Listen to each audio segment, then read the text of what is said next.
Hello and welcome to another of the screencasts, and today we'll be talking about anatomy and physiology and predominantly the cardiac output. So let's get started. In essence, what we're talking about is the heart's ability to provide the body with the blood that it needs, and cardiac output is described as the amount of blood that's pumped by the heart in 1 minute.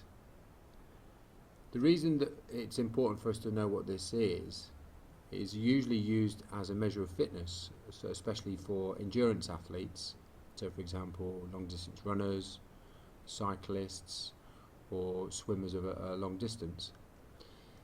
Because we're talking about blood and how quickly it can transport around the body, we're also talking about how quickly we can move oxygen around the body and also get rid of waste products. So that's why endurance athletes tend to focus on this as a measure of their fitness. So what's cardiac output actually made up of? Well, the calculation is relatively straightforward, and it's our heart rate, which is the amount of times the heart beats per minute. This is also known as BPM, which I'm sure you know about. And also the stroke volume. This is the amount of blood forced out of the aorta or the ventricles per beat. So depending on how strong your heart can contract will depend on how much volume of blood is forced out of the ventricles and around the body. This is also known as SV, and this is usually measured in milliliters. So as you can see here, we've got the two average numerical values, and on average our heart beats about 72 times per minute, and that's also known as BPM, and the amount of blood that's forced out from the ventricles into the body is about 70 milliliters for your average person. So how we actually work out what a cardiac output is, which is also known as Q, is the beats per minute times the stroke volume. So in this instance we've got 72 beats per minute times 70 milliliters. That equals 5,040 milliliters, or in other words around about 5 litres. So that gives you your average cardiac output at rest. Clearly that's going to change quite dramatically when we're doing exercise, but we'll look at that at a slightly later stage. So what we're going to talk about here is how the blood actually moves from our working muscles through the veins back into the heart and out again into the working muscles. And we're just looking at the process that it goes through within the chambers, and we'll identify what active and passive filling actually are. So let's get started. So initially what will happen is we'll have a passive filling of this atrial here, and it's known as the atrial diastolic phase. So the blood will be moving from the veins into this chamber without there being any heart contractions. So all of this is in the relaxing phase of the heart contraction, and that allows all the blood to move into this initial chamber. So once we've got a high intensity of blood in that particular area, what will happen is we will have blood moving from an area of high concentration to low concentration, which will be down in the ventricles here. Again, this is only forced open in a passive way. There's no heart contraction at this stage. We're still in the relaxing phase, so the heart is relaxed, but the blood has moved from here into here.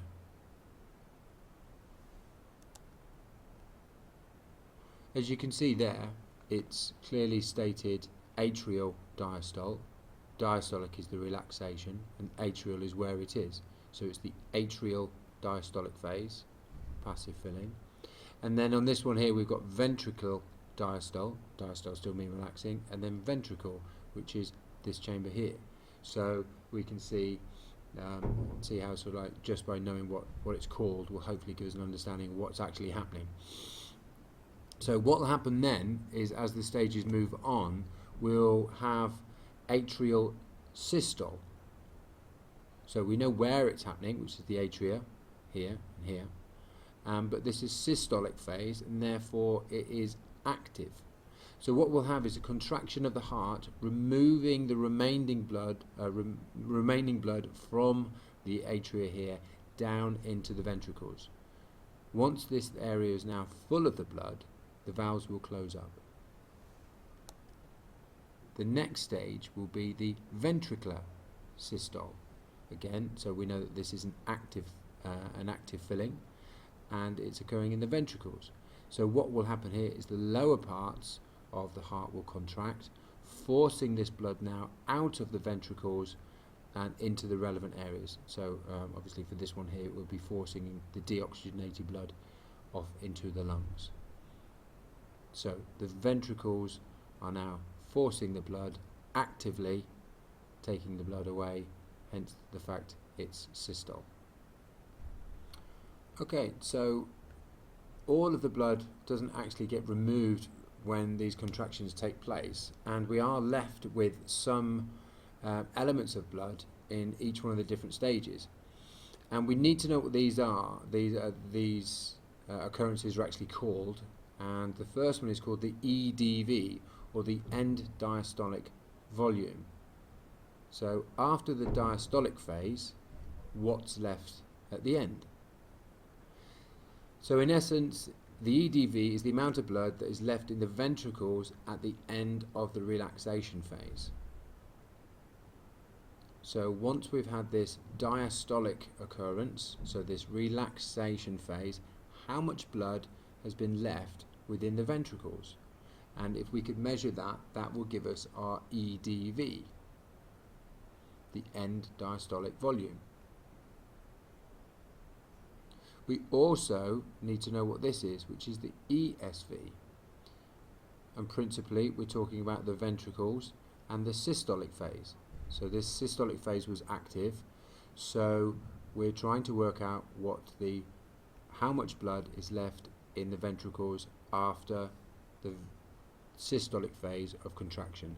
So once these ventricles have forced the blood out to the relevant areas, how much blood actually remains?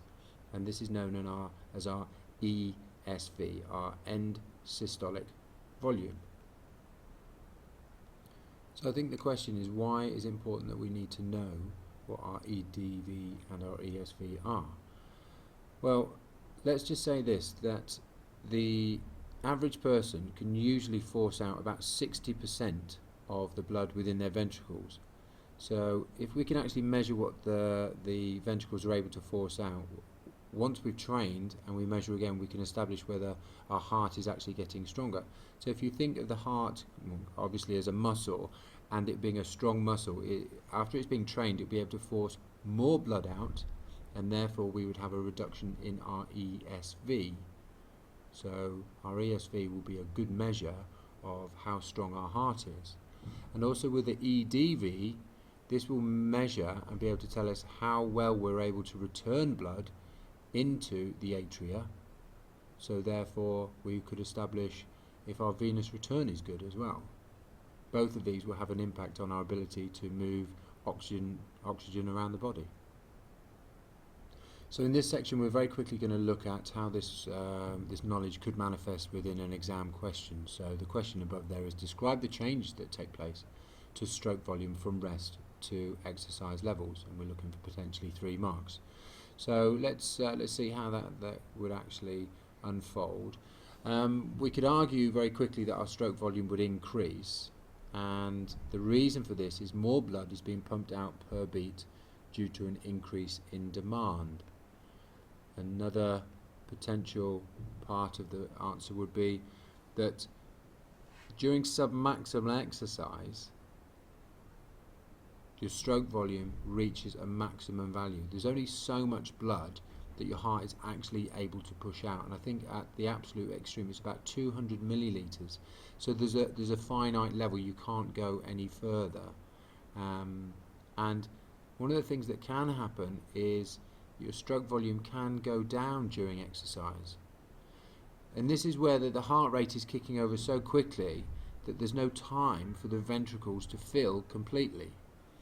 So when you get to a certain point, your stroke volume may decline as your heart rate increases, and we'll have a look at that in our session.